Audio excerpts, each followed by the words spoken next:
तो friends, Shiva sir academy YouTube channel पर आप सभी का स्वागत है। पहले तो आप सभी को होली की हार्दिक शुभकामनाएं। आज की क्लास में हम लाभ और हानि यानी कि प्रॉफिट और लॉस के क्वेश्चन सॉल्व करेंगे, जो कि आपके आर्मी एग्जाम के प्रीवियस ईयर पेपर्स में पूछे गए हैं। लेकिन उससे पहले हम थोड़ी सी जानकारी जान लेते हैं प्रॉफिट और लॉस के बारे में, ताकि आप सवाल को अच्छे से सॉल्व कर सकें। यहाँ पर हमने कुछ शब्द लिखे हुए हैं प्रॉफिट और लॉस से संबंधित, जो कि प्रॉफिट और लॉस के सवालों में अक्सर मिल जाते हैं। इनके बारे में हम थोड़ी सी चर्चा कर लेंगे। पहला है क्रय मूल्य। क्रय मूल्य को ही लागत मूल्य भी कहते हैं, इंग्लिश होती है कॉस्ट प्राइस, जिसे हम सीपी भी बोल देते हैं। क्रय मूल्य क्या होता है? जिस मूल्य पर कोई वस्तु क्या की जाती है, खरीदी जाती है, वो क्रय मूल्य होती है। और जिस मूल्य पर कोई वस्तु बेची जाती है, वही हमारा क्या होता है? विक्रय मूल्य होता है, सेलिंग प्राइस होता है। इतना क्लियर हो गया? अब मान लीजिए कोई व्यक्ति ए है और एक व्यक्ति बी है। बी ने कोई वस्तु x रुपए में खरीदी है और यही वस्तु ए ने बी को बेच दी है, तो y को कितनी की पड़ी है? y रुपए की। तो यहाँ पर देखिए, ए ने वस्तु x रुपए में खरीदी है, तो यह ए के लिए क्या हो जाएगा? कॉस्ट प्राइस हो जाएगा। क्लियर है? ए ने वस्तु x रुपए में खरीदी है, तो ए के लिए ये x रुपए क्या होगी? कॉस्ट प्राइस होगी। और यदि कुछ इस पे अगर मान लीजिए कुछ जोड़कर या घटाकर यह वस्तु बी को बेच दी जाती है, तो जो ए से बी को बी जो खरीदा है ए से, ये इसके लिए ये अपना क्या हो जाएगा? क्रय मूल्य हो जाएगा, यानी कॉस्ट प्राइस हो जाएगा। लेकिन ए के संदर्भ में जब ये बेच रहा है बी को, तो इसके लिए क्या हो जाएगा? यही x रुपए क्या हो जाएगा? विक्रय मूल्य हो जाएगा। क्लियर है? यहाँ पर आपको इससे कंफ्यूजन से बचने के लिए आपको मान के चलना है कि आप एक दुकानदार हैं। अगर आप अपने आप को एक दुकानदार मानकर चलेंगे तो सवाल में आपको समझने में दिक्कत नहीं होगी, क्या कॉस्ट प्राइस है, क्या सेलिंग प्राइस है। जब एक दुकानदार होगा, अगर वो कहीं से किसी और दुकान से खरीद के वस्तु ला रहा है, तो जो खरीद के ला रहा है वो उसका क्या होगा? क्रय मूल्य होगा। लेकिन जब किसी दूसरे व्यक्ति को बेच रहा है, तो यही क्या हो जाएगा? विक्रय मूल्य हो जाएगा। क्लियर है? क्रय और विक्रय मूल्य में कुछ डिफरेंस हो सकता है, कभी कभार डिफरेंस नहीं भी होता है, तो कंडीशन जब हम सवाल सॉल्व करेंगे तो उसमें स्पष्ट हो जाएगा। देखिए अगला क्या दिया हुआ है? अंकित मूल्य। अंकित मूल्य क्या होता है?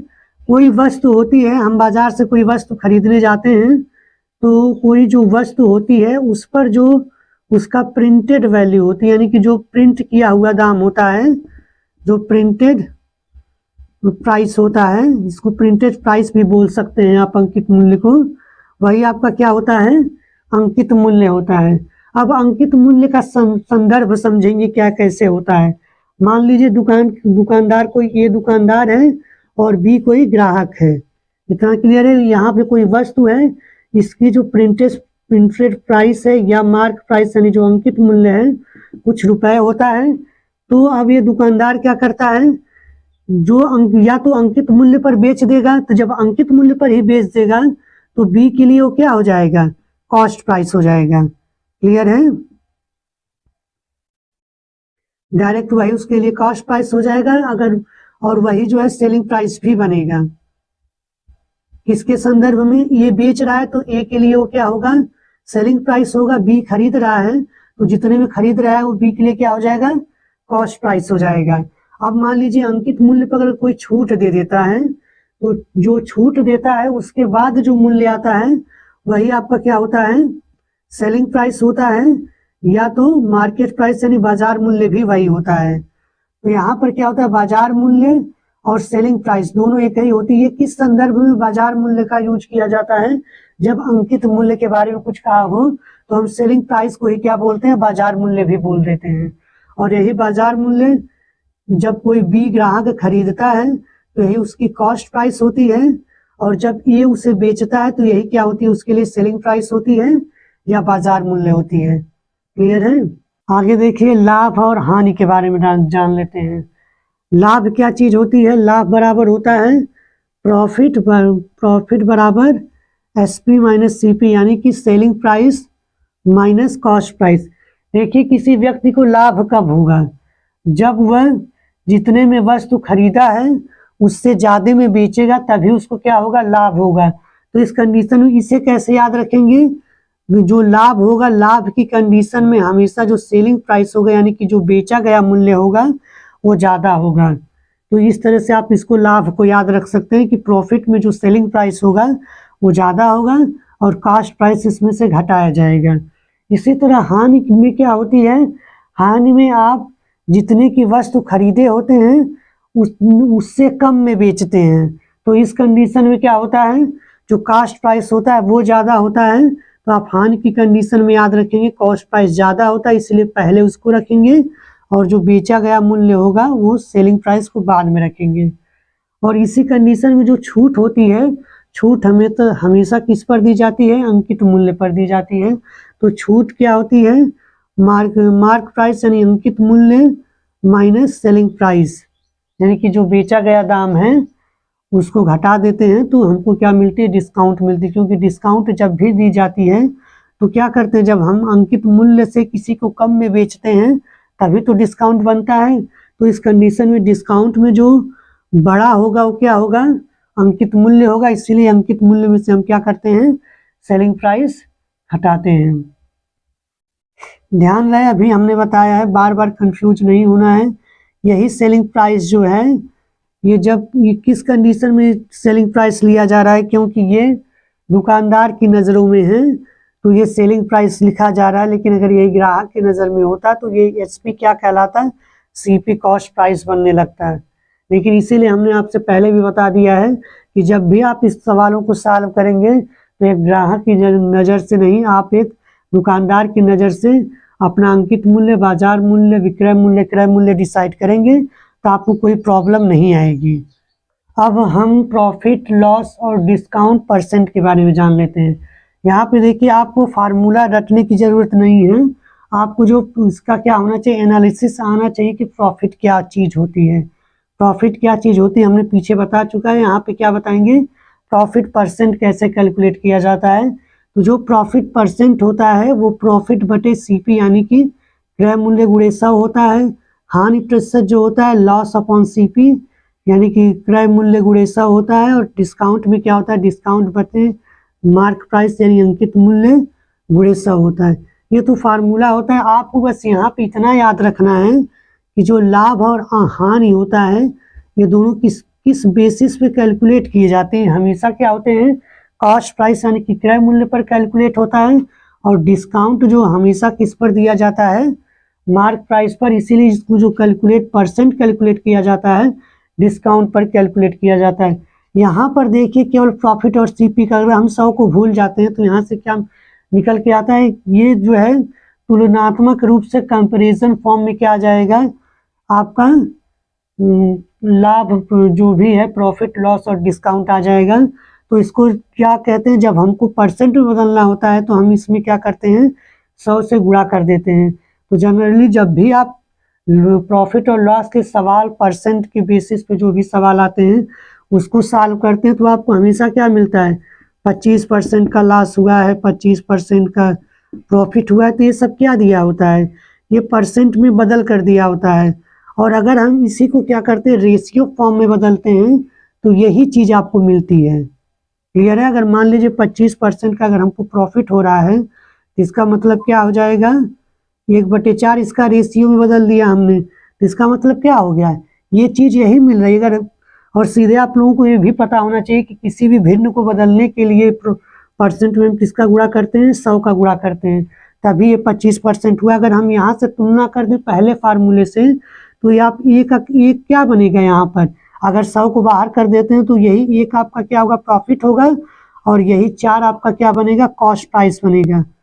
क्लियर है। इस तरह से जब भी हम सवाल को सॉल्व करेंगे तो बस इतना याद रखेंगे, प्रॉफिट लॉस सीपी पर कैलकुलेट होता है, डिस्काउंट मार्क प्राइस पर कैलकुलेट होता है। तो जब भी सवाल में आपको परसेंट देगा तो परसेंट को आप सीधे डायरेक्ट क्या करेंगे, रेशियो फॉर्म में कन्वर्ट करेंगे। वहाँ से आपको जो है कि प्रॉफिट और सीपी यानी कि कॉस्ट प्राइस के बारे में कुछ न कुछ जानकारियाँ मिल जाएंगी, जहाँ से आपको सवाल करने में आसानी रहेगी। आप फार्मूला अगर रटना चाहते हैं तो फार्मूला भी रट सकते हैं, लेकिन हम तो यही कहेंगे कि आपको जो परसेंट को रेशियो में बदलना और रेशियो को परसेंट में बदलना आना चाहिए, नहीं तो फिर दिक्कत होगी। तो यहाँ तक तो ये बात हो गई। अब जो है कि हम थोड़ा सा ये वाला फार्मूला देख लेते हैं। ये डायरेक्ट जो है सीपी और एमपी का रेशियो, इम्पोर्टेंट फार्मूला, इसको जरूर याद रखेंगे। इसका जो सीपी और एमपी यानी कि कॉस्ट प्राइस और मार्क प्राइस का जो रेशियो आता है, बटे का मतलब क्या होता है रेशियो, ये 100 minus discount percent upon 100 plus profit percent होता है। यहाँ पे याद कैसे रखेंगे, डिस्काउंट क्या होता है, घटाया जाता है, तो 100 में से घटा देंगे। प्रॉफिट क्या होता है, वो अधिक होता है, तो इसको जोड़ा जाएगा। इस तरह से आप इस फार्मूले को याद रखेंगे। यहाँ पर हमने कुछ परसेंट वैल्यू और उनका जो रेशियो फॉर्म यानी कि फ्रैक्शन फॉर्म लिखा हुआ है। अगर आपको फ्रैक्शन निकालने आता है तो ठीक है, अगर नहीं निकालने आता है, अगर न आता भी है या न भी आता तो आप इसको क्या कर लेंगे, इसको याद रखेंगे। क्योंकि आप जब भी सवाल लगाएंगे तो वहाँ पे आपको ऐसा ना हो कि बार बार अब छोटे छोटे चीज़ों का जो है कि परसेंट निकालना पड़े। आप डायरेक्ट याद रखेंगे 50% का मतलब 1/2 होता है। 1/2 का जो फ्रैक्शन वैल्यू आती है, तो जो 50% का फ्रैक्शन वैल्यू 1/2 आती है। इसी तरह यहाँ पर हमने ये इम्पोर्टेंट फ्रैक्शंस लिखे हुए हैं जिसका परसेंटेज इतना होता है, और अक्सर एग्जाम में इसी तरह पूछे भी जाते हैं। तो कुछ चीज़ें पहले हम, ये तो आप याद रखेंगे, इन सबको नोट कर लेंगे। लेकिन अगर आपको ये याद नहीं होते तो हम इसको चेंज करना भी बता देंगे, आप चेंज कैसे करेंगे। मान लीजिए आपके एग्जाम में 10% आ जाता है, तो 10% क्या लिख सकते हैं इसे हम, परसेंट का मतलब होता है बटा 100, यानी कि इतना हो जाएगा। इसको काटेंगे तो कितना आ जाएगा, 1/10। ये हमने निकाला हुआ है। मान लीजिए आपका कितना आ जाता है, 25% आ जाता है, तो आप इसको क्या लिख सकते हैं, 25/100। इसको कैंसिल आउट कर लेंगे तो कितना आ जाएगा, 1/4। यही होता है। आप यहाँ से एक और भी याद रखेंगे, जो आपका 5% होता है, 5% की वैल्यू कितनी आ जाएगी, 1/20। तो इस तरह से आप कुछ का याद भी रख सकते हैं और कुछ जो है आप स्वयं निकाल सकते हैं। यहाँ पे याद रखने वाला कुछ जो है, ये जो बटे, जो सही बटे में दिया है, इसको याद रखेंगे तो ज़्यादा बेटर होगा। वैसे आपके एग्ज़ाम में इस पर कम पूछे जाएंगे। आप जो आर्मी एग्ज़ाम का लेवल होता है उसमें सिंपल संख्याएं ही दी जाती हैं, तो इस तरह से आप उसको सॉल्व कर सकते हैं। अब हम जो है कि क्वेश्चन प्रैक्टिस करेंगे तो आपको ज़्यादा क्लियर होगा। पहला सवाल, एक घड़ी 255 रुपये में 15% की हानि पर बेची गई है, तो आप घड़ी का क्या बताना है, क्रय मूल्य यानी कि कॉस्ट प्राइस बताना है। यहाँ पर देखिए शुरू में ही लिख दिया कि घड़ी क्या है, 255 रुपये में 15% की हानि पर बेची गई है। तो जब बेची गई है 255 रुपये में, खरीदी तो गई नहीं है, बेची गई, तो इसका मतलब क्या है, तो सेलिंग प्राइस होगा। और लास्ट परसेंट आपको दे रखा है 15%। यहाँ पर हमने सीधे सीधे क्या बताया था आपको कि आप जो भी दिया होगा उसको आप क्या कन्वर्ट करेंगे, फ्रैक्शन वैल्यू में, यानी कि रेशियो फॉर्म में कन्वर्ट करेंगे। तो 15% को आप क्या लिख सकते हैं, देखिए कैसे लिखेंगे, 15% 15/100 कर लीजिए। यहाँ से इसको काटिए 5 से दोनों को, तो ऊपर 3 आएगा, नीचे क्या हो जाएगा 20। इतना हो जाएगा, सबको क्लियर है। यानी कि इसका फ्रैक्शन वैल्यू कितना आ गया, 3/20। और हमने बताया था जब भी आप फ्रैक्शन में कन्वर्ट करेंगे तो 20 यूनिट क्या आपका हो गया, सीपी हो गया, और 3 यूनिट आपको क्या हो गया, ये आपका हानि हो गया। तो यहाँ से अब आगे आपको क्या निकल कर आएगा, इसका मतलब ये है कि 20 यूनिट सीपी को, यानी कि 20 यूनिट क्रय मूल्य पर कितना उसको बेचा होगा। जब 3 रुपये की हानि हो रही हो तो इसका मतलब क्या होगा, 20 रुपये से 3 रुपये कम, यानी कि 17 रुपये या यूनिट में बेचा होगा उसको। और यहाँ पर आपको जो है 17 का मतलब दे रखा है, यानी कि 17 यूनिट का मतलब आपको क्या दे रखा है, एसपी सेलिंग प्राइस का मतलब 255 रुपये है। यहाँ पर हम देख लेंगे कि 17 से कितना गुना ज़्यादा है, तो यहाँ पर हम देखेंगे तो ये आपका 15 गुना ज़्यादा है। तो इसका मतलब जो सेलिंग प्राइस रहा होगा, कॉस्ट प्राइस जो रहा होगा वो भी कितना गुना रहा होगा, 15 गुना रहा होगा। तो यहाँ पे गुणा कर दीजिए, तो यहाँ पे आपको कितना मिल जाएगा, 300 रुपये। यानी कि इस घड़ी का जो कास्ट प्राइस रहा होगा वो आपका 300 रुपये होगा। क्लियर है? बहुत ही सिंपल तरीके से आप इस तरह से सॉल्व कर सकते हैं। देखिए नेक्स्ट सवाल कह रहा है कि एक टीवी जो है 7500 रुपये में खरीदा गया और 10,000 रुपये में बेचा गया, तो आपको लॉस परसेंट या प्रॉफिट परसेंट बताना है। तो यहाँ पे देखिए सीधे सीधे आपको क्या करना है कि अगर आपको इस तरह से दिख रहा है तो अगर ये छोटी सी संख्या दिया है आपको देखने पर ही लग रहा है कि ये क्या होगा, आपको प्रॉफिट होगा, क्योंकि सेलिंग प्राइस ज़्यादा है। फार्मूले में हमने बताया था ना कि प्रॉफिट की कंडीशन में क्या होता है, सेलिंग प्राइस ज़्यादा होता है। तो सीधे सीधे आप क्या दिख रहा है कि आपको प्रॉफिट हो रहा है, तो आपको क्या निकालना होगा, प्रॉफिट परसेंट निकालना होगा। यहाँ से इसको लगाने का तरीका पहले आपको क्या होगा कि आप इसको क्या करिए, सेलिंग प्राइस और कॉस्ट प्राइस का आप रेशियो ले लीजिए। रेशियो ले लेंगे तो आपको ये क्या यूनिट में बदल जाएगा, वहाँ से आपको प्रॉफिट निकालने में आसानी होगी। यहाँ से देखिए क्या हो जाएगा, सेलिंग प्राइस आपका दिया है 10,000, रेशियो कितना हो जाएगा 7500, इसका आप रेशियो ले लीजिए, यहाँ से इसको काट दीजिए, फिर इन दोनों को 25 से करेंगे तो कितना आ जाएगा 25 चौको 100, और यहाँ पर आपका जो सीपी आ जाएगा वो कितना आ जाएगा 4:3 में आ जाएगा। इसका मतलब क्या है कि जो 3 यूनिट की वैल्यू है वो कितने में बेची जा रही है, 4 रुपये में।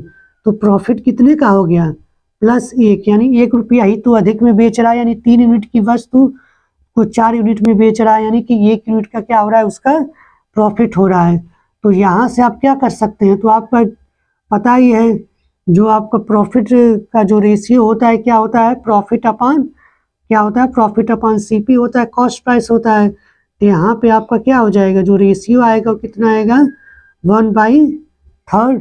इसको जब 1/3 आ गया, यानी कि 3 रुपये कॉस्ट प्राइस पर प्रॉफिट 1 रुपये, इसको अब परसेंट में बदलना है तो आप किसका गुणा करेंगे, 100 का गुणा करेंगे। तो जब इसका 100 का गुणा करेंगे तो भाग देंगे तो आपको कितना आ जाएगा 33 सही 1/3%। क्लियर है? नेक्स्ट क्वेश्चन कह रहा है कि एक व्यक्ति जो है एक रेडियो को 1500 में खरीदता है और 1800 में बेच देता है, तो उसका प्रॉफिट परसेंट कितना होगा। ये तो सीधे ये भी दिख रहा है कि क्या है, प्रॉफिट ही होगा।